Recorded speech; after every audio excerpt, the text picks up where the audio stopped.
These carefully targeted actions are designed to disrupt the use of Afghanistan as a terrorist base of operations. And in Afghanistan, we're increasing our troops.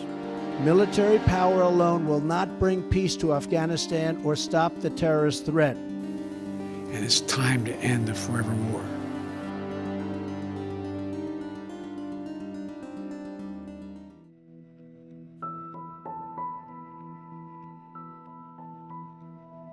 We're pursuing long-term victory in this war by promoting democracy in the Middle East,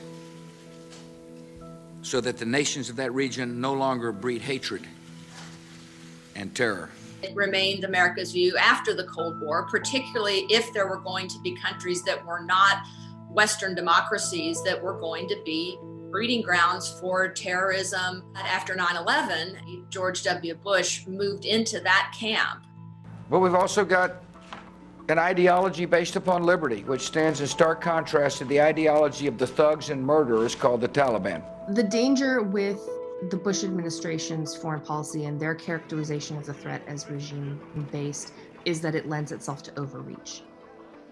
All of a sudden you have an axis of evil in North Korea and Syria and Iraq and Iran, and that distracts from the central mission in Afghanistan.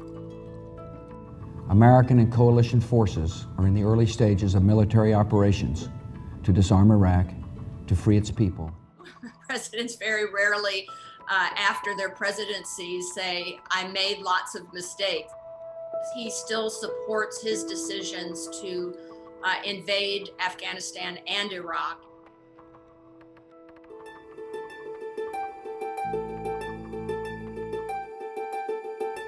Our goal is to destroy al-Qaeda, and we are on a path to do exactly that. I think Barack Obama's was much more realistic, and it was much more accurate about the capacity for the United States. Afghans are responsible for the security of their nation, and we build an equal partnership between two sovereign states. A future in which war ends and a new chapter begins. Afghanistan is far more peripheral as a national security issue, particularly after the death of Osama bin Laden. The United States has conducted an operation that killed Osama bin Laden, the leader of al-Qaeda. The mistake was in the surge decision. The theory of counterinsurgency and how we were going to win the war changed.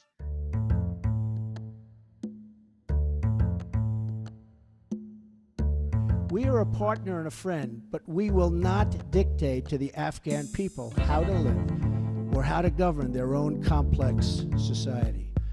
Because he had virtually no political experience except for running for president, I don't think that he had a vision for Afghanistan. The view of Donald Trump was to eliminate American forces, and indeed he started so-called peace talks with the Taliban. There hasn't been a moment like this. We've had very successful negotiations. We think they'll be successful in the end.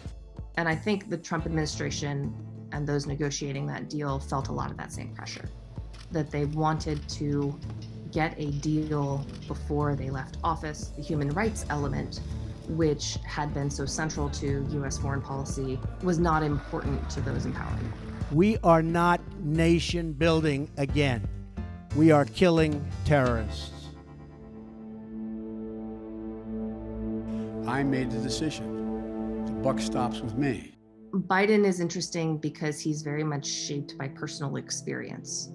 I carry that burden every day, just as I did when I was vice president and my son was deployed to Iraq for a year. And the view was that we were not really going to be able to create a democratic republic in a culture, in a society with ancient, tribal, and religious differences. I cannot and will not ask our troops to fight on endlessly in another country's civil war. The Biden administration was trying to adhere to a deadline that it inherited and that it didn't want to change. The idea that somehow there's a way to have gotten out without chaos ensuing, I don't know how that happens. I would hope that it would have shaped all four of the presidents the way Vietnam tended to shape presidents. If I look across the four presidencies, I would sum it up succinctly by saying it was a success followed by a failure.